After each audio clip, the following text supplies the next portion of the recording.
ইরানের মাটিতে গুপ্ত হত্যা শিকার হয়েছেন হামাসের রাজনৈতিক প্রধান ইসমাইল হানিয়া। এই ঘটনায় শোক প্রকাশ করেছেন ইরানের পররাষ্ট্র মন্ত্রণালয়ের মুখপাত্র নাসের কানানি।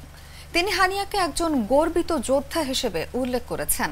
নাসের কানানির বরাত দিয়ে ইরানের পররাষ্ট্র মন্ত্রণালয়ের এক ওয়েবসাইটে বলা হয়েছে, হানিয়ার রক্ত কখনো বৃথা যাবে না।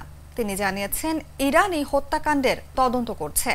তার এই আকস্মিক মৃত্যু ইরান এবং ফিলিস্তিনিদের মধ্যে গভীর এবং অটুট বন্ধনকে আরও দৃঢ় করবে বলেও আশা প্রকাশ করেন তিনি।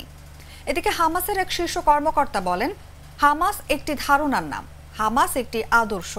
হামাস নেতার মৃত্যুতে সংগঠনের কোনো পরিবর্তন হবে না এবং হামাস কখনো আত্মসমর্পণ করবে না বা আর কোনো ছাড় দেবে না। 1962 সালে গাজার একটি শরণার্থী শিবিরে আশ্রয় নেওয়া ইসমাইল হানিয়া শুরু থেকেই হামাসের একজন গুরুত্বপূর্ণ নেতা হয়ে উঠেছিলেন।